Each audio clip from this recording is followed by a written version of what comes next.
चिपकी जैसे चिपक दीवार से वही में चिपक गया तू अपन भतार से।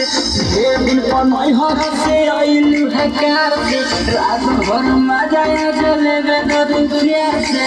आज भर ढेउ दा ढोढ़ी जाने छेउ दा थकल बा मिजाज जाने हो वाला फेउ दा।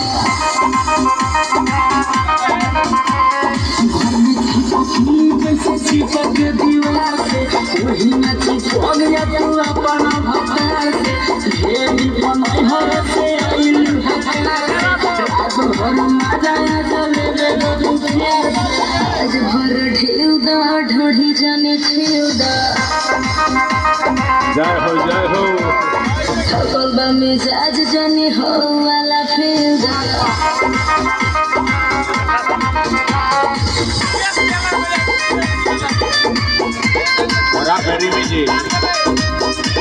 म्यूजिक बाय क्या बात है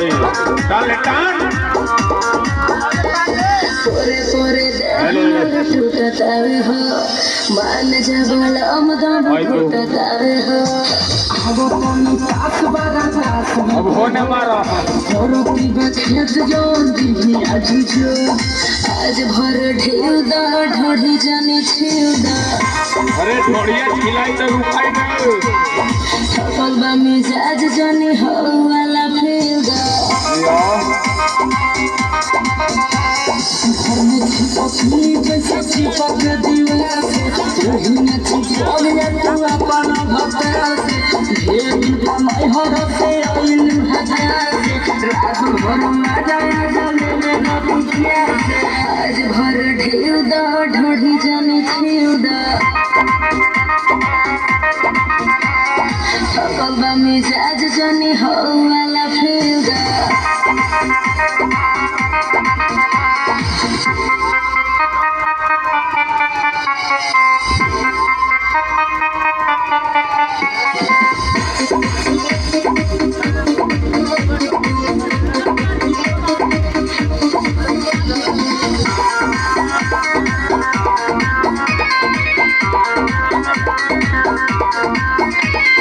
हमके मुआइया के छोड़ा बका हो बुलेट राजा देह घोड़ा बका हो।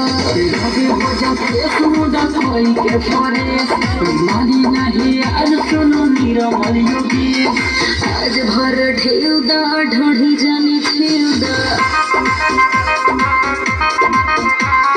थकल बा मिजाज जाने हो वाला फेउ दा।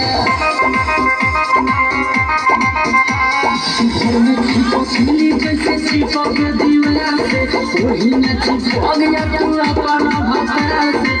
ये दिन पनई हर से आइलू है कार से रात भर मजा जलेबे दो प्यार से।